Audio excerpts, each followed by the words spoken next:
Well, Genevieve Bell, you're chief anthropologist at Intel. What does an anthropologist do at a tech company?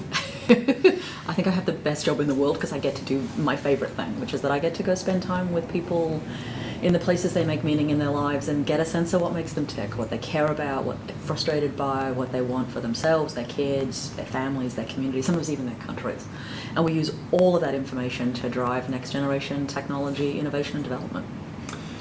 So you must be an enthusiast for the way that technology is changing people's lives? Listen, I think one of the most interesting things about watching the last decade is seeing the ways in which technology has transformed the way we do things, but also not. I mean, I think, it's sometimes really easy to be seduced by all the shininess of technology and think that we're all fundamentally different human beings than we were a decade ago, but some of the things that we've cared about for a really long time we still do, and the technologies that fit into that pattern are the things we adopt. So what are some examples of technology that has succeeded in being taken up at a great rate because it meets those needs, and then technology which hasn't succeeded? Oh, such a good question.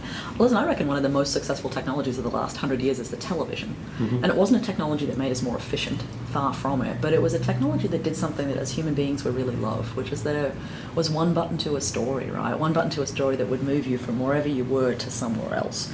And it's been a really compelling platform as a result of that. I mean, we still organise our furniture around it and our days around it, and we still talk about it. So I think it's a really good one.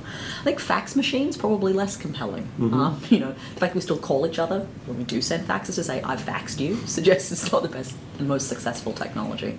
And a question I have to ask you, what are some good examples of governments doing good things to drive the uptake of technology?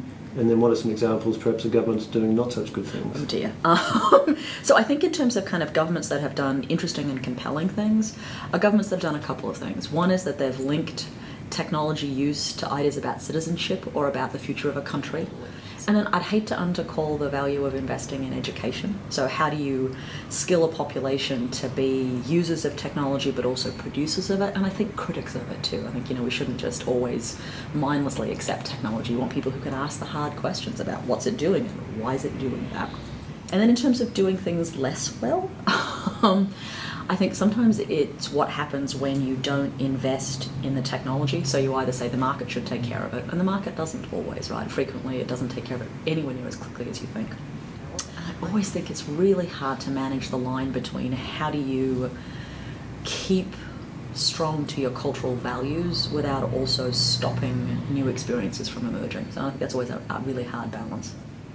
Terrific. Well, it's been fascinating talking to you, Genevieve. Thank you so much, and enjoy this brief return to your home country. Thank you. My pleasure. Thank you.